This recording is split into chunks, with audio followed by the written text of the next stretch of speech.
पृथ्वीवरील सगळ्यांचा नाश करण्यासाठी देवानं महापूर पाठवण्याचं ठरवलं.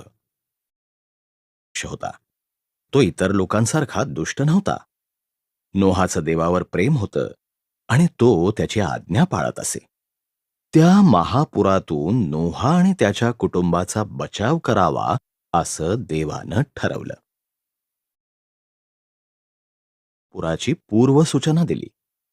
देवानं त्याला कमी उंचीचं छत, 3 मजले, एक खिडकी आणि एक दार असलेलं खूप मोठं जहाज बनवण्यास सांगितलं.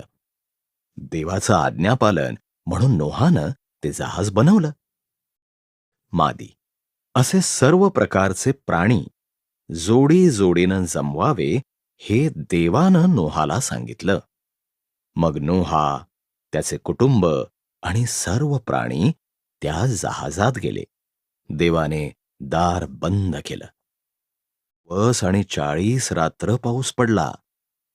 आकाशातून पाणी पडलं आणि समुद्र व तलाव यातूनही ते वाहू लागलं. त्या महापुरात पृथ्वीवरील सर्वोच्च पर्वतही बुडून दिसेनासे झाले. नोहा, त्याचं कुटुंब आणि सर्व प्राणी त्या जहाजात सुरक्षित असे महापुरावर तरंगत होते. देव नोहाला एक क्षणभरही विसरला नव्हता. वारा वाहवला, सर्व पाणी ओसरलं. ते जहाज अरारात पर्वतावर टेकलं.